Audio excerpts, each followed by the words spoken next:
Two sea wolves are combing the shore for food, left behind by the tide. It's the alpha female Dagger and Cedar.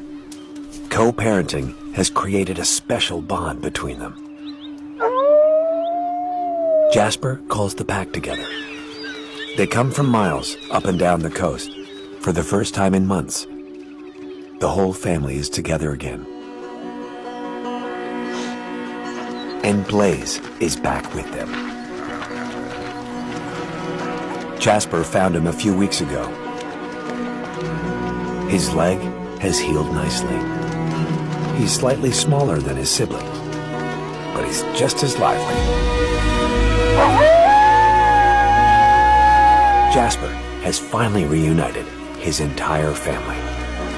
It's a chance for the alphas to remind everyone who's boss, and for a good old catch-up.